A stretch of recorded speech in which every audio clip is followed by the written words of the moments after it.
Triathlon. In Paris on September the 4th, the International Olympic Committee voted to include triathlon on the programme for the Sydney Olympics of the year 2000. And that brings an extra significance to the most important event of this year.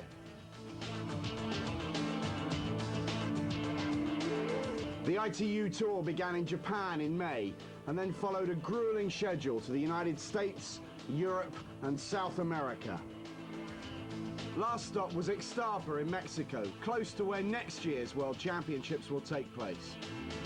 Steve True has been involved with the sport of triathlon for over 12 years, both as a competitor and more recently as a coach. Steve, the development of the sport has been quite extraordinary. It's changed beyond recognition, Matt. It used to be a fun sport that swimmers and runners would do as something extra to their own. Now it's fully professional with 150 elite athletes here. Any one of 20 could win. The organisation is superb with the ITU. It's different. It's a different game. What about the conditions here today in Wellington? Because in fact they're far from ideal. Conditions are tough, really tough. The wind's gusting at 30 mile an hour, maybe more. The cycle course is tough. It's cold, but it goes with the job. They're professionals. There's a professional job to do. The attitude is right. They'll just get out there and get on with it. Weather conditions in Wellington can be unpredictable. In the Southern Hemisphere, it's known as the Windy City. The conditions are pretty much similar to the ones in Manchester, and I think it is an advantage to me, obviously, because I went so well in Manchester. I think with the cold water, it's not a problem for me. I think it's going to be a problem for the guys who like the heat and the other stuff like that, but for me, it's not a problem. If it's choppy like it is today, I think I have an advantage because it gets harder and the swimming gets slower, and well, the cold water, I think it's a mental thing too. I tried it out yesterday, and you just have to keep in mind everybody has to go through this, and of course it feels uncomfortable, but I don't know, you must be professional about it. On race day, as the athletes gathered at the start, conditions were indeed breezy and getting cooler by the minute. The swim start, unusually, was in deep water, so the athletes needed to be at the start line early.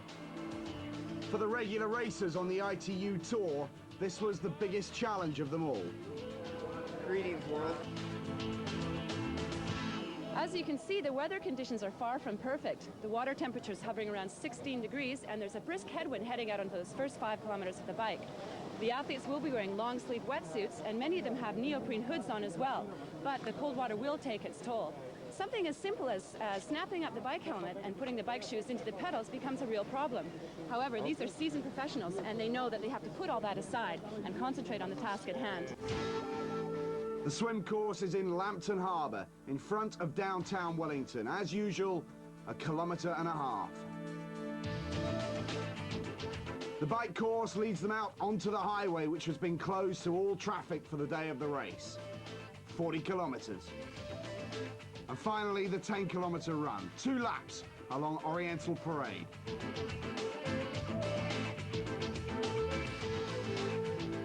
So the men gathered in the deep water, getting cold. It's a mere 16 degrees. The helicopter shot shows us the thousands and thousands of people who have gathered from all over the North Island, come to see this race, which is the biggest sporting event to happen in New Zealand this year. And away they go. The cannon signals the start. The 1994 ITU World Triathlon Championships is underway, and the elite men's group set off on their 1.5-kilometre swim. Alongside me is Steve True. Steve, it's going to be a survival of the fittest and the strongest here. It's going to be one of the toughest races of the season. We've got all the main players. Miles Stewart, Spencer Smith is back, Brad Bevan in fantastic form, and a few newcomers, a few people who might just upset. Benjamin Sansor, we saw his brother Jerome at the Nice Long Course World Championships this year, and Benjamin swims just as well, and in fact it is Benjamin out in front. He's already getting away from the pack, and this really isn't something we see very often in this class of competition. Now Sanson is known to have swum 17 minutes for the 1.5 kilometres. Whether or not he can match that here in difficult conditions remains to be seen, but he is a very strong swimmer. He's likely to be caught on the bike, but if he can open up a big enough margin, as indeed he appears to be doing here on the swim, then he's really going to put down the challenge to the remainder behind him. Now, some of them are getting on the wrong side of the line there. There's a whole line which leads out to the first turn, boy. And they'll have to duck under that when they come to the big yellow marker which signals the first turn there. I wonder if this gives an appreciation of just how difficult the conditions are. We're seeing these swimmers actually being pushed over to the side, and as they're approaching that first yellow buoy there, it's really going to be very, very hard for the guys that we can see on the left to come underneath. Currently in second place, the American who was second in the opening race of the season, Nate Lorandi. The cold water could adversely affect a lot of people. It's going to depend on what people do in preparation for the race. For example, I'm not going to get in the water until the race starts, and that way I will not be affected by the cold nearly as long as somebody who decides to get in 20 minutes before the race starts. Lorandi going through his tactics at the start of this race. It seems to be paying dividends. You can discount the swim really of Sanson because he's so far ahead of the others in the water and in terms of his ability as a swimmer. Lorandi is holding on to second place, but with him, as expected, are Smith, Bevan, Hobson's up there, and of course Miles Stewart, the Australian. There's the lead that Sanson has, and it's significant. He'll be out of the water some 10 or 15 seconds ahead of the others. He's on the final stretch as he approaches the steps in front of Lambton Quay. A difficult transition for the athletes. They've got to come up here. It's a left turn into transition area. They need to show their numbers, to hand in the timing tags, and well, Sanson really does have an incredible lead there. I don't think we've seen anything like this in any of the ITU races this season. When we saw Jérôme Sanson in Nice, he was really having the same sort of tactics. He was trying to get away from the field, not being able to make the break, letting them come back to him and then pushing on ahead. But we're seeing Benjamin here, and he really is a long, long way in front. What a fabulous feeling to get into that transition area entirely by yourself.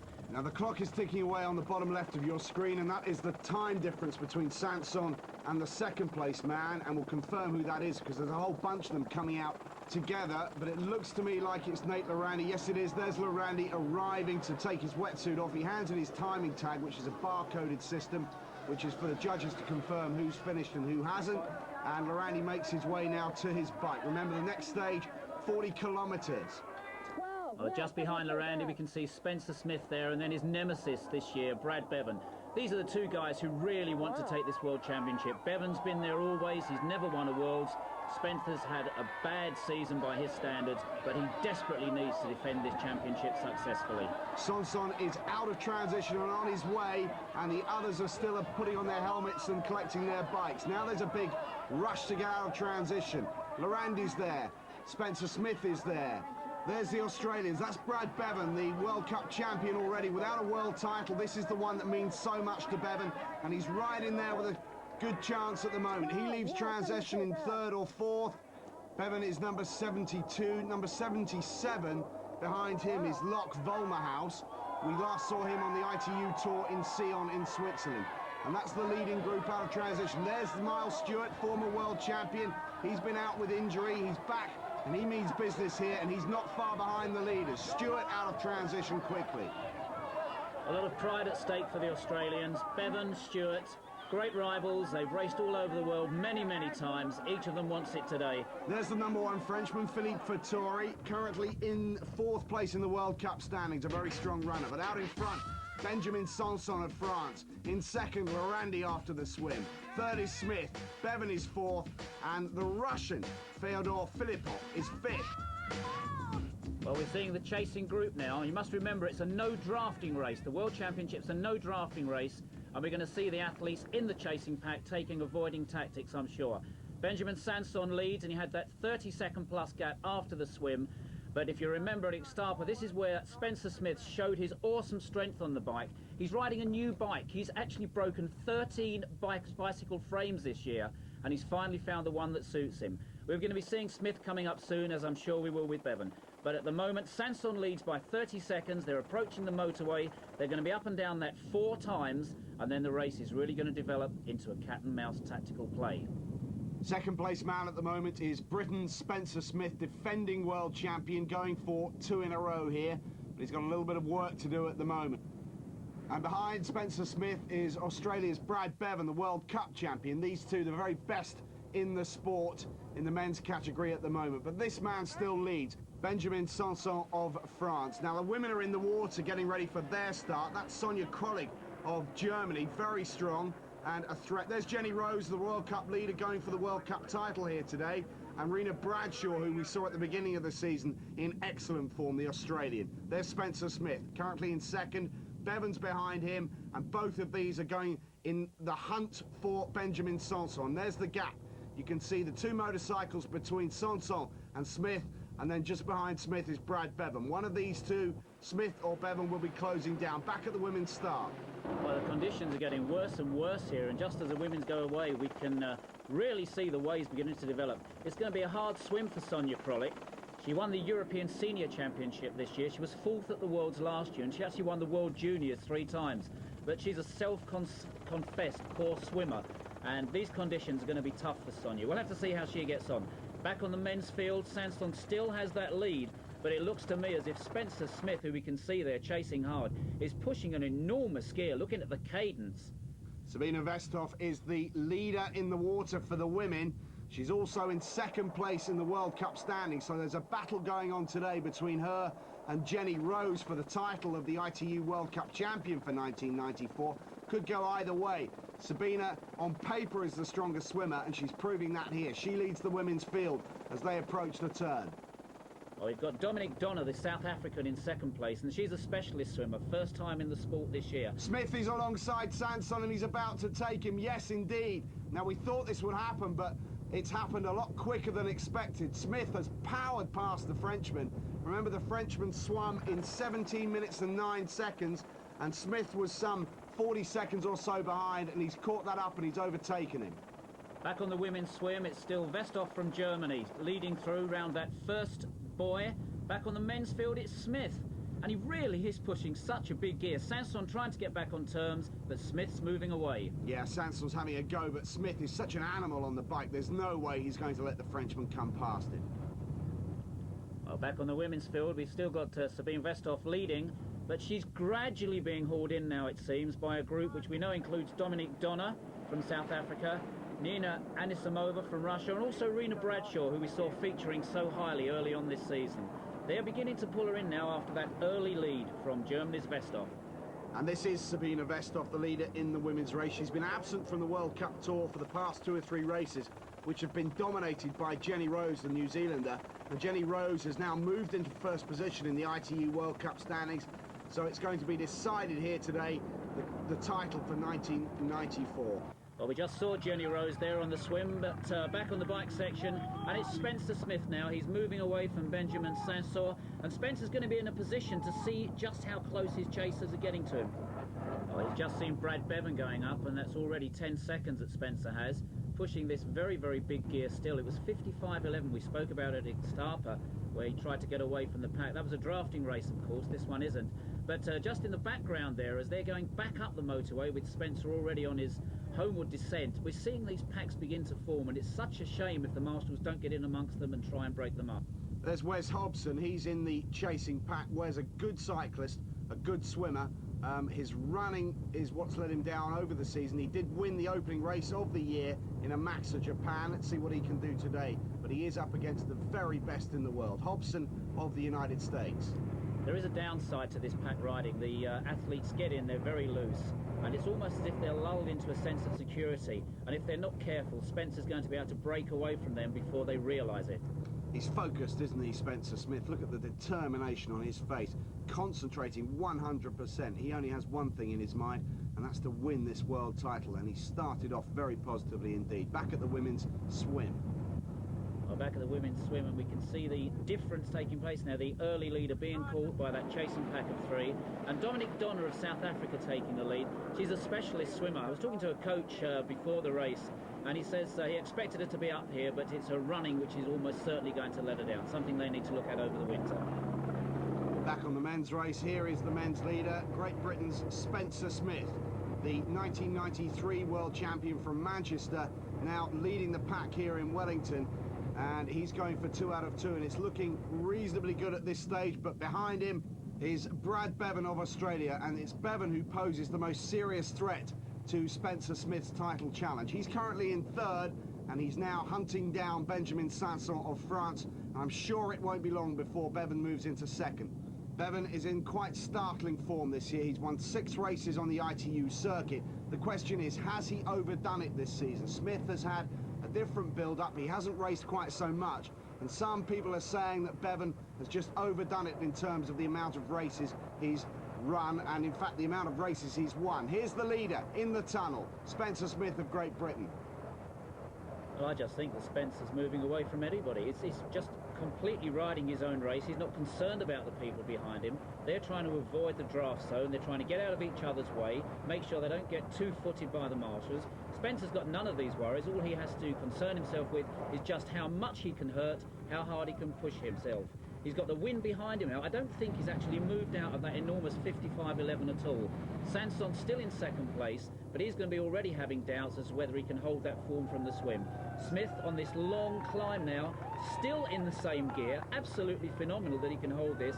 He's in the larger chainring, the 55. He's got 26-inch wheels, remember, which changes the gearing slightly. The first women are completing the swim and coming to transition for the first time. And the first woman out of the water is the South African, Dominique Donner. She overtook Sabina Westhoff. It'll be interesting to see how far Sabina is behind the South African now. First in through the timing station, and she's taking the wetsuit off as she runs towards the bike.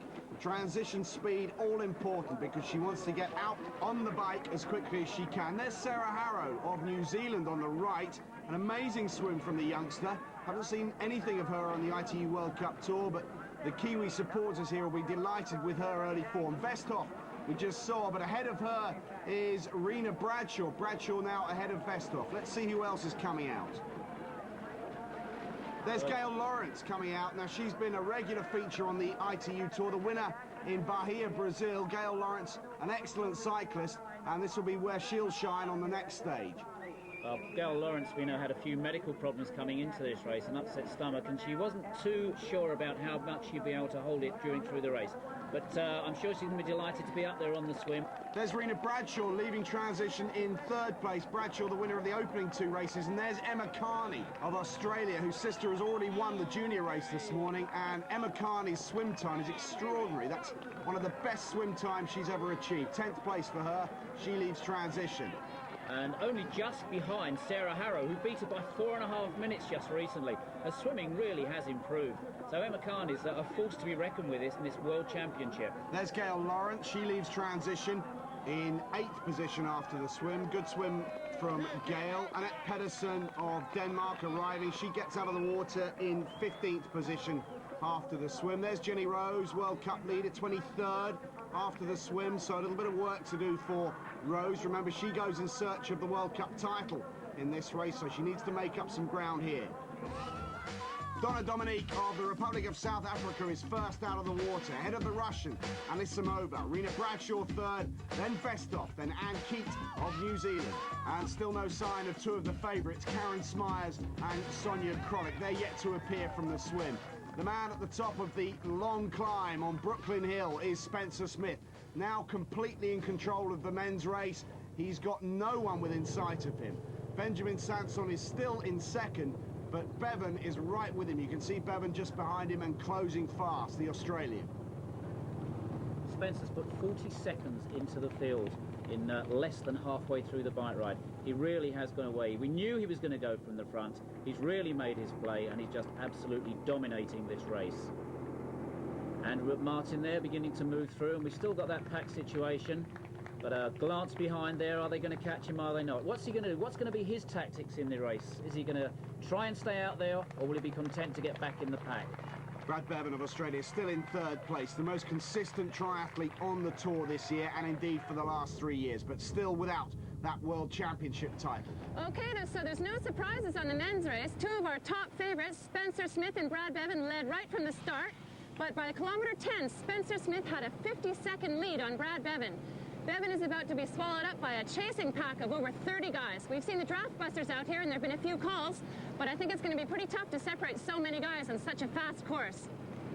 Thank you, Catherine. Catherine out there in the thick of the action, and this is the pack to which she was referring. And at the moment, there's no sign of Miles Stewart, the Australian former world champion. There's no sign of Hamish Carter, the New Zealand #1, or Rick Wells. We appear to have lost those 3. We'll try and bring you news of their progress a little bit later. So back on this chasing pack, it's Brad Bevan there. Sanson, who's just been reeled in, he's in third place. And then Scott Molina, one of the original Big Four from the USA. A long descent now, 4 kilometres, they're down to the sea. And they're not going to be able to take Spencer Smith on this section. There's going to be a left turn at the bottom. Then they're fighting into the wind again, which Spencer's already demonstrated his strength. Meanwhile, back in transition, that's Sonia Krolik there. Poor Sonia Krolik, she looks to be suffering. Looks very, very cold there with the German coach. And she's finished the swim, but she's had to withdraw. And I'm sure we'll have the medical team looking at her now. So the race is over for Krolik, but it's just beginning for Rena Bradshaw and Sabina Vesthoff here. Bradshaw on the right of your screen for Australia, and Vesthoff playing a little bit of cat and mouse on the bike. Vesthoff makes a move ahead of the Australian. We've seen this before in the opening part of the season. Vesthoff and Bradshaw battling it out. There's Emma Carney, the Australian. She's coming through well. Sensational swim time from Emma moving up through the field. Out at the front of the women's field, Sabina Vesthoff of Germany settling down. And the women are at the 5 kilometre point. The men are halfway through their bike section. Here's Emma Carney of Australia, and she's powering through the field. She's coming up alongside Sabina Vesthoff and is about to take her. This is extraordinary. We've seen nothing at all of Emma Carney on the ITU World Cup Tour this year, but she's putting in a spirited performance here. She's overtaken Vesthoff. Vesthoff's coming back at her, and Vesthoff herself must be thinking, who on earth is this in the Australian kit? Because it's not Rena Bradshaw, it's someone unknown, or relatively unknown, to the top Europeans. Emma Carney and Sabina Vesthoff leading the women's field. Well, Emma Carney's really just dabbled in triathlon in the past. She had a big bid to make the Australian team for the Commonwealth Games this year, over 3,000 metres. She didn't quite make the team, she's left that, now she's really working hard. Gail Lawrence, who we knew was having problems before the race, actually in 7th place overall. She's third in, oh my goodness me, and we've got a crash there on the women's field. It's Sabina Vesthoff. Vesthoff is off her bike and on the tarmac, and Emma Carney takes full advantage and pulls away. I'm not sure if she's even aware of the mishap that's befallen Sabina Vesthoff behind her, but Carney has now a gap of 20 or 30 metres, and Sabina Vesthoff is back on her bike and back in the race, but with an impossible job to do because she came to a complete stop. Unfortunate circumstances. There's Spencer Smith. He leads the men's race still comfortably, and now we have a comfortable leader in the women's race, Australia's Emma Carney. Well, Emma may be inexperienced in triathlon terms, but she was certainly on top of her wits there to avoid that crash. It could have been a tragedy for her as well. So on this flat section, halfway through the cycle course, and we're getting an indication of just how big this lead is. My goodness me, what's happening here? Spencer Smith, I don't really think he's moved out of this gear at all. The cadence is so slow. You have to be tremendously strong to be able to control the bike like this. Now these three are racing on their own and battling it out for second place. Scott Molina, Brad Bevan, who looked like he may be swallowed up but has held off the challenge, and Benjamin Sanson, the leader after the swim, are racing together. And behind them, there's a Rainer Müller. The German leads the second chasing group, but these three are clear of them and they're fighting it out for second. Bevan, Molina and Sanson. There's Sarah Harrow, the New Zealander, has moved alongside Emma Carney, the Australian. A superb challenge from Sarah Harrow, who's being lifted by the New Zealand crowd.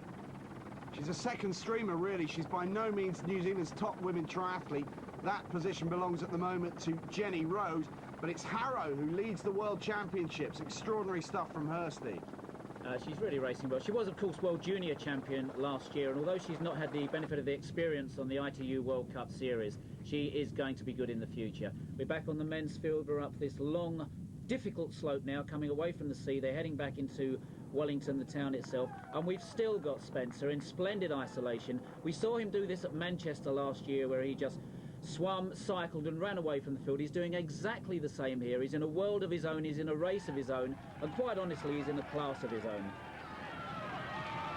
Sarah Harrow's leading the women's field, and what a lift she's going to get from that. She's just 20 years old, this girl. She's coached by John Hellman, who won the Masters section earlier on this morning by an incredible 5 minutes, and that's going to give her a lot of confidence, knowing she's doing the right things. Here's the leader in the men's race, and the question now must be, can anyone get near Spencer Smith?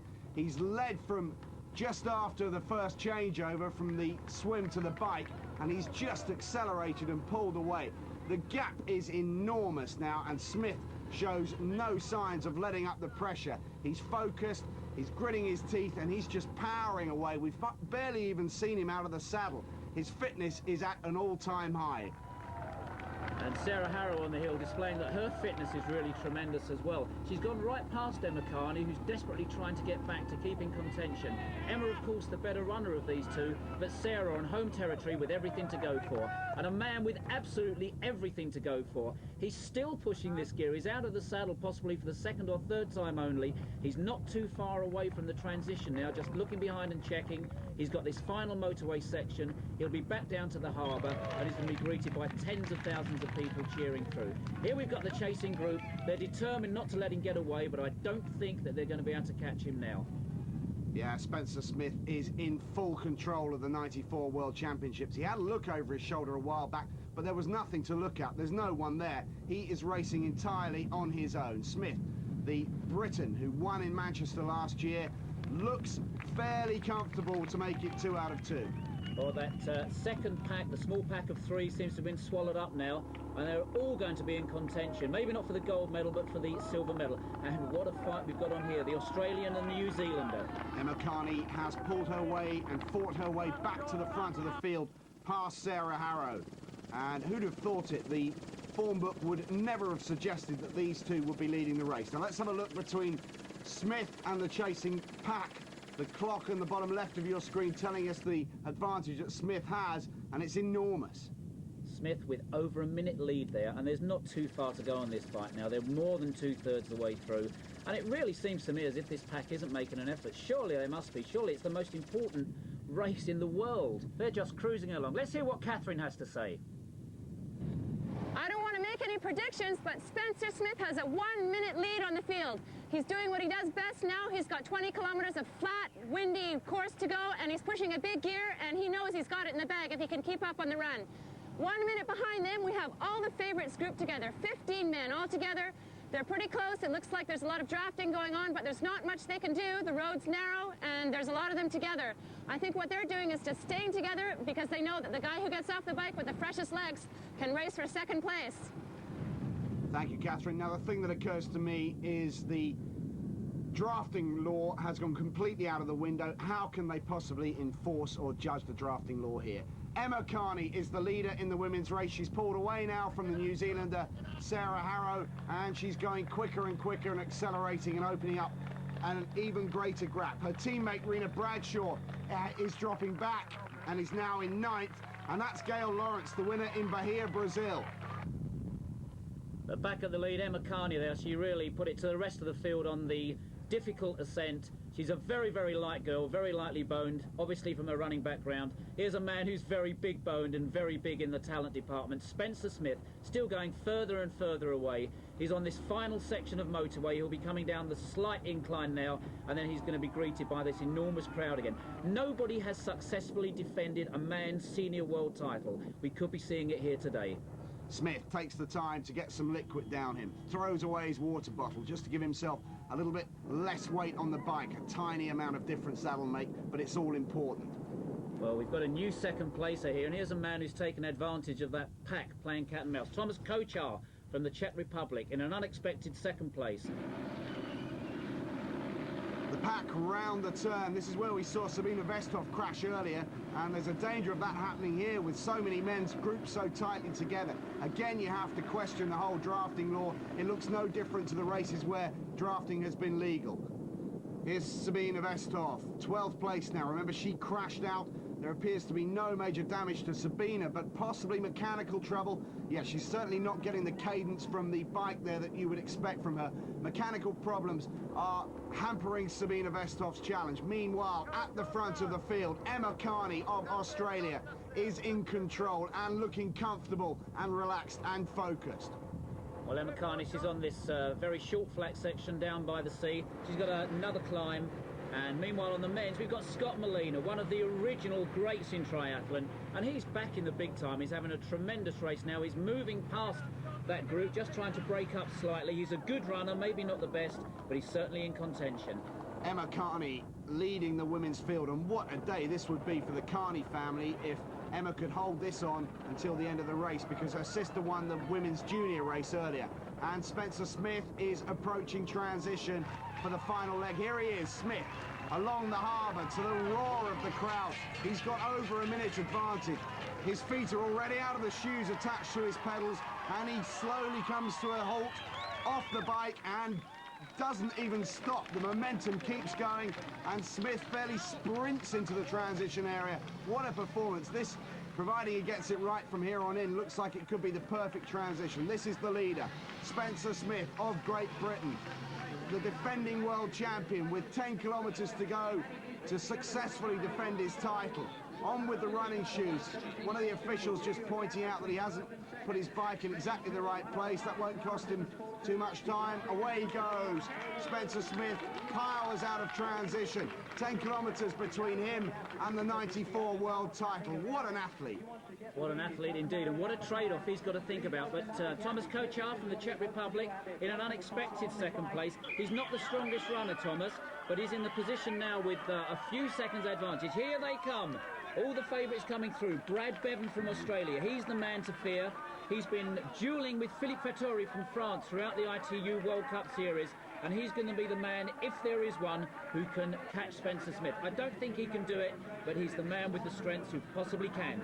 Nearly 2 minutes now is the gap between Smith and Bevan. Bevan is the stronger runner. He's lighter, and he's got a better sprint finish than the Briton. But even Brad Bevan surely can't make up 2 minutes. The men continue to arrive. There's Philippe Fattori in. He's a strong runner too. Mark Bates, the Canadian, ran very well in Whistler. Sanson, the man who led after the swim, in at the same time as his teammate Fattori. A lot of people rate Philippe Fattori's running very highly, alongside that of Brad Bevan. And the atmosphere here in transition is extraordinary. Fattori makes his way out, 15th place. Smith leads, Kochar second, Bevan third, Bennett fourth, and Ralph Eggert of Germany fifth. That's the 1 to 5 after the bike. Okay, here he is, the big man in all senses of the word. He looks to be struggling on the run, but I think that's just the powerhouse of the man, the size of his muscles. He's absolutely eating up that ground. Emma Carney coming through. She's dominated this cycle section. She's a runner, and she's winning the ITU World Championships. She's got a long, long gap before the chase. In fact, remember, last year's junior winner, the last time we saw her was in second place, Sarah Harrow. But I can't see anyone taking Emma Carney. She's by far the fastest 10K runner in the whole women's field. And it's going to be a tremendous day, a junior and senior double for one family. Brad Bevan going through now. He's passed Thomas Kochar. He's moved into second place. He's got to give everything, a long way down on Spencer, but the only man in the field, with the exception of Fattori, who was even further down, who could catch this, the defending world champion, Spencer Smith. Back at the women's race, let's have a look at the timing between the leader, Emma Carney, and the chasing group. It's 40 seconds, so it's not an insurmountable distance. Interesting that a year ago, they said that Emma Carney couldn't swim to save herself. Well, she's proved that dedication and training can change things because she's swum well and she's in control of this race. Ralph Eggert now from Germany. He's also moving past Thomas Kochar, so we've got Ralph Eggert in third place. He's a good, strong triathlete, Eggert. He hasn't got a specialist discipline. He's strong overall. Here's the man who's the strongest of all in the whole world. Spencer Smith, second there, Brad Bevan, and he's again moving away from that 3-4-5, some 15 seconds gap perhaps. But leading and looking stronger and stronger, Spencer Smith. Now you can see the different style of Spencer Smith and Brad Bevan. Brad much lighter on his feet. He's a lighter man, and that gives him the advantage in the running section, but surely he can't make up 2 minutes, which is a huge margin over 10 kilometres. Okay, this pack now going for third place. First time you've seen Dennis Loos from the Netherlands. He's had a very consistent season on the European circuit. But Eggert now beginning to move away. Bennett chasing him hard, but a big man who's not altogether happy on the run. Sarah Harrow looking very, very happy on the bike. She's chasing through on Emma Carney, but still a big, big gap to make up for her. 40 seconds was the gap the last time we checked.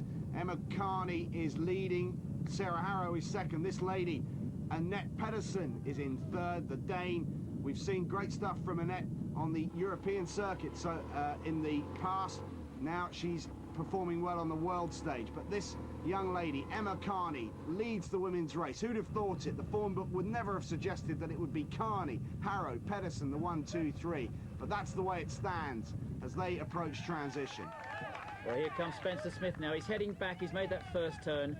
He's going to be getting huge support from the crowds here. Everybody knows Spencer Smith on the circuit. There's a large amount of Brits out here. They raced earlier, but look at the cadence of this man, Brad Bevan.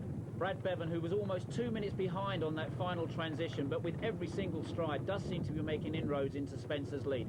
Ralph Eggert still in third place, and again another man who possibly a surprise here. Dennis Luce in fourth, and Dennis Luce moving away from Bennett, the Australian. Here comes Spencer now. He's got this double turn on the course, and this is where he's going to meet the big Brit crowds for the first time. Spencer Smith of Great Britain leads the World Championship. This is a man who's in unfamiliar territory in second place. In every race that he's won this year, Brad Bevan has come into transition leading, and he's now got to close down someone ahead of him. Leading the women's race still, Emma Carney of Australia. In second place is Sarah Harrow, and in third is Annette Pedersen of Denmark. That's the 1, 2, 3 in the women's race. Further down the field, there's Karen Smyers coming through, an awful long way back. Smith comes into the harbour area. He's got another 5 kilometres to run after this, and he's encouraging the crowd to get behind him. Come on, I'm leading this race, he says. I'm going to be the world champion, and it looks for sure as if he is. Spencer Smith of Great Britain looking unbeatable at this stage. But don't discount Brad Bevan. He's a very strong runner. He's the World Cup champion, and he's lighter on his feet than the Englishman, and he's flying through the streets of Wellington here. Well, these two guys have taken the rest of the field apart there. Both of them drawing the energy from the crowds. Spencer almost physically doing, lifting, willing, telling the crowd they have to support him. He's the man they've got to cheer and support. And Brad Bevan, the guy from Australia, the near neighbour who's chasing down hard. Spencer's just seen him as they've gone through, and he knows that barring accidents, he's going to take his second world title. Karen Smyers there, 16th place now. She's 4 minutes behind the leader. Karen didn't look altogether happy on the swim, and she's not been able to make up that gap. Quick glimpse of Mark Bates, the Canadian, who broke his wrist training in San Sebastian in Spain, back for his first major race since that injury. Here's Brad Bevan in second place, and Bevan with the task of closing down the leader. This man, number 1, wearing the number 1 vest, which he demanded to wear as defending champion, and the ITU rightfully gave him the number 1 vest. Spencer Smith surely on his way to the title. Bevan looks set for second, but there is still a chance. It's a remote chance, but there is still a chance that Bevan can close him down. If anyone deserves a World Championship, I have to say, it's Brad Bevan. Well, Bates has caught Eggert there, and they're going for the last of the medals, so they're probably in a worse position than either Spencer or Brad. They need the medal. Spencer in gold medal position, Brad Bevan in silver. He's still catching up. It's a long way to go. And then that duel for the bronze medal between Eggert and Bates. The last turn now for Spencer Smith. 2.5 kilometres to go. He's going to be looking out. We're going to get a time check for you. And now we'll get the idea of the difference between Spencer Smith and Brad Bevan, because Smith will pass Bevan going the other way. Keep your eyes on the clock. There's Emma Carney approaching transition, the leader in the women's race. Way ahead of the rest of the field now. The Australian, who's an exceptionally strong runner, looks as sure as Smith did coming into transition for the title.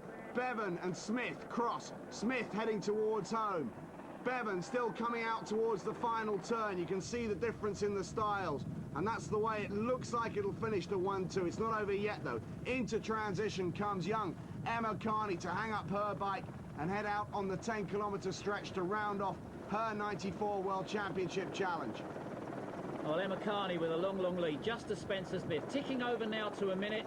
Bevan approaching this final turn. Surely he must know that the chase has been in vain. Nobody can catch Spencer with less than 2 miles to go and 65 seconds behind. A lady with almost the same lead as Spencer had there, Emma Carney, the trialist for the Australian team, Commonwealth Games over 10,000 metres.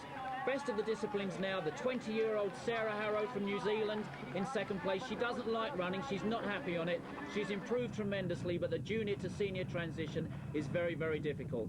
This is Sabina Vestoff way down the field, and as well as seeing her World Championship title chances slip away, her quest for the World Cup title has also disappeared. Annette Pedersen in transition in third place and close to Sarah Harrow. These two will be fighting it out for second and third place over the 10-kilometre run. Pedersen's on paper the stronger runner than Sarah Harrow, but Sarah Harrow is has the advantage of having the home crowd behind her. Emma Carney on her way out of transition. She leads Sarah Harrow. Pedersen is third. Anne Keat, another New Zealander, is fourth. And Jenny Rose, World Cup leader, is fifth. But here's a lady who's leading, and barring accidents, just like Spencer Smith, she's going to take her first ever world title. Emma Carney, a tremendous runner. She's got it in hand. Another tremendous runner, another tremendous triathlete. The best in the world, Spencer Smith, just disappearing from your screen. Back on screen now, Spencer. All the acknowledgement from the crowd, the acknowledgement from his fellow competitors. They've got a long way to go still. Spencer's almost home. And there's his father, Bill Smith. Bill Smith, who manages and travels with him, encouraging Spencer for these last few strides. He's girding himself for the finish now. He knows he's got it sewn up. Nobody can take him. There's a man who's trying to, but it even seems that Brad Bevan has decided perhaps not. The guys who are going to be duelling for third place, Ralph Eggert, he's motivating himself. He's willing himself on. Mark Bates from Canada, and there's Dennis Loos from the Netherlands, the other man in the top 5. There's Andrew McMartin, the other Canadian who's had a brilliant season, the winner of the Whistler stop on the ITU Tour. But here's the man who's about to win, surely now, the 1994 ITU World Triathlon Championships. He picks up the Union flag and makes his final burst for home, checks over his shoulder. There's no danger of Bevan catching him now. Spencer Smith is in sight of making it both 1993 as world champion and now 1994. The crowd saluting his superb, breathtaking performance, whereby he's led from almost the start to the very end. Brad Bevan is in second. He too acknowledges the support and the generous applause from the crowd. Maybe it's just been a race too long this season for Bevan. Maybe he's just overdone it. There's nothing you can take away from his performance on the ITU World Cup Series. But for the big one, this man has come through. Spencer Smith of Great Britain. The finish line is within sight. He's just got to cruise home. The roar from the crowd is almost deafening here. There's about 100,000 out in every vantage point. Spencer Smith of Great Britain becomes the 94 World Champion. An absolutely fantastic race. The only man who's done it. He's doubled. He's also the World Junior Champion from 2 years ago, remember. He made that difficult transition. He had a poor start to the season, the first man to acknowledge that, and now he's acknowledging the cheers from the crowd. He is going to be so proud, so pleased. And we know the man who's going to be almost as pleased along with him, Bill Smith, the man who supported him. He's seen him through the bad times, through the good times. And now coming in into second place, the Australian who's had such a fabulous season on the ITU World Cup Series, the most consistent man on the circuit, certainly. And these two athletes with great, great respect from each other, they're just going to fall into each other's arms, I'm sure, as Brad Bevan crosses the line in silver medal position. Bevan, the 94 ITU World Cup champion, comes home to silver medal position in the World Championships. The battle is not over for the bronze, though. Mark Bates and Ralph Eggert of Canada and Germany respectively. It's a sprint finish for bronze. Eggert kicks away from the Canadian. There's nothing to choose between them. It's Eggert, the German, who just gets there a fraction of a second ahead of Mark Bates. He takes third place. Bevan looks on. He looks disappointed, but he can't surely be disappointed with his season performance. Here's Philippe Fattori, a great run yet again from the Frenchman. We've seen him battle it out with Bevan on several occasions this year, and an excellent fifth place for Philippe Fattori.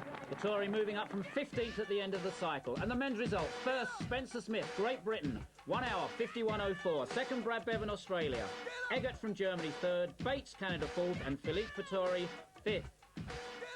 Spencer Smith, you did it again, 2 times world champion. Tell us how it happened out there. Well, you know, the bike course was to my advantage. It was a very tough day out there. The swim was very hard.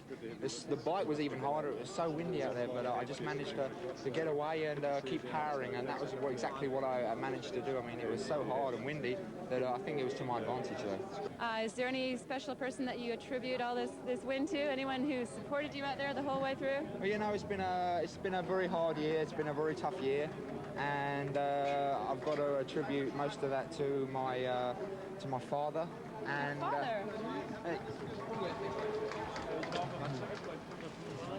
And I've got to say that about my mother as well. You know, it's been a very hard year for me. Everything hasn't gone quite to plan, but it's ended up okay. And I'd like to thank all my friends and my family also. Thanks very much, Spencer. Thank you. Congratulations. Thank you. Congratulations, Bill. Thank you very much. Well, a delighted father and son combination, and a very successful father and son combination. And it's a family affair too for the Carneys, because sister Claire Carney has already won the women's junior title here at the World Championships today, and Emma Carney is on her way now, surely, to becoming the women's elite title. Back at the finish area, Brad Bevan is talking to Catherine Davis. I'd hate to take it easy in the run and then just miss out at the end, and you know, I'd live with it for the rest of my life. So I knew I wanted to give it 100% all the way, and had a fairly good run, but my bike sort of let me down a little bit today. So you're more or less happy with what you've done today. You'd like to be first, but second's okay? Yeah, bridesmaid, never the bride. Oh well, next time. There's always next time. There's always next time. Maybe I'll win the Olympics. I'm sure you will. The likeable Brad Bevan, his day will come, of that there is no doubt. And it's this lady's day today here in Wellington. The World Championship title within sight for Emma Carney of Australia. The battle for second and third place continues, with Annette Pedersen of Denmark moving closer and closer to Sarah Harrow, the New Zealander. The formality continued for Emma Carney as Pedersen eventually overtook the young New Zealander, who was now hanging on for third place. Pedersen, who was 6th in the World Championships last year, now in sight of a silver medal. A little bit further down the field, Jenny Rose looked certain to become the 1994 ITU World Cup winner as Emma Carney made her way to victory and the finish line. Carney now comes into the final straight. The Australian support here is enormous. There are many, many Australians who have travelled over to watch this race, and hundreds of athletes who have been taking part. Emma Carney comes home. Perhaps a surprise, but no doubt worthy. Carney is the world champion for 1994. In second place behind her now is Pedersen, the Dane. Perhaps of the two Danes taking part here, you'd have expected Nielsen to go better, but Pedersen has timed each stage beautifully and has moved ahead of Sarah Harrow comfortably. She too moves into the final finishing straight. She'll just round the last turn, and then the silver medal will be in sight. Behind her, Sarah Harrow continues to hold off the challenge from behind. Pedersen is absolutely thrilled with her performance, and well she might be. On the form book, you wouldn't have expected Pedersen to do well. However, a silver medal is hers. Pedersen comes home for second place in the World Championships. We'll take a look back, and Sarah Harrow should still be in third position, and on her own she picks up two New Zealand flags. The roar from the crowd is deafening. They're occupying every single possible vantage point. The big surprise of the day. They were expecting great things from Carter and Rose, but it came in the form of a third place and a bronze medal for the youngster from Canterbury. Sarah Harrow, the bronze medal for New Zealand. An excellent performance from the youngster. Tremendous performance there for 20-year-old Sarah Harrow. Suzanne Nielsen sprints into fourth place, just in front of the current long course world champion Isabelle Mouton from France. Confirmation then of the women's race. Carney the champion, ahead of Annette Pedersen of Denmark. Sarah Harrow keeps the New Zealand flags flying, and Jenny Rose helps her along. Back in 7th, she takes the World Cup title. I had to be really happy with how things went, and you know, some pretty good athletes finished behind me today, and some really good ones finished in front. You know, the young brigade are coming through, and they're going to be pretty hard to catch in the future. You know, the sport's looking good. Jenny Rose, the World Cup champion for 1994. A magnificent race here in Wellington. Let's see how some of the World Cup regulars got on. Wes Hobson, the winner in a Maxa, finished down in 16th place. The Whistler champion, Andrew McMartin of Canada, was 7th. For the women, Sabina Vestoff, winner of 2 races this year, finished in 25th. And the winner in Bahia, Brazil, Gail Lawrence, finished in 11th. The World Cup season comes to a close here in magnificent Wellington. We've had a terrific season. We hope you've enjoyed it. From me, Matt Chilton, from Steve True, and from Catherine Davis, goodbye for now.